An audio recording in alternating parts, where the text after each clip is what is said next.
चे आंगन हो बीच बैठे बोरो नेतिया।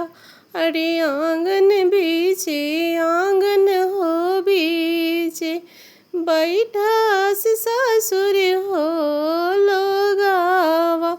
अरे आंगन बीचे आंगन हो बीच बैठा भासुर हो लोगावा।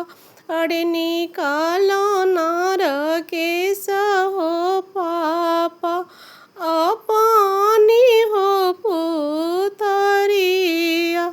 अरे निकालो नार के सहो पापा अपनी हो बेटिया।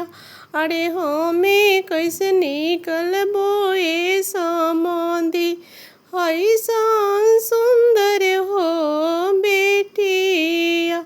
अरे गोदिए खेलैनी ए समंदी ऐसन सुंदर हो बेटिया।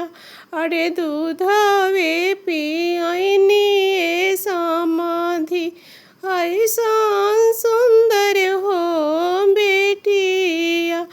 अरे आंगन बीचे आंगन हो बीच बैठा ससुर हो लोगावा।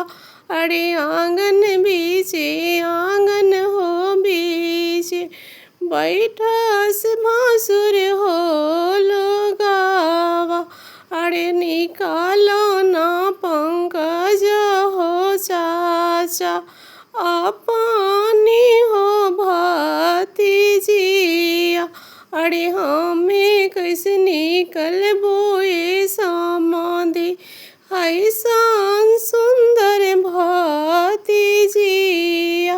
अरे खोवे खियनी ए समंदी ऐसन सुंदर भतीजिया। अरे गोदी में खेलैनी ए समंदी ऐसन सुंदर भतीजिया। अरे आंगन बीचे आंगन हो बीच बैठा बड़ा हो नेतिया। अरे निकालो ना पीयूष हो भैया अपनी हो बहिनिया। अरे हमें कैसे निकलबो ए समंदी ऐसन सुंदर बहिनिया। अरे साथों में खेलनी ए समंदी ऐसन सुंदर बहिनिया।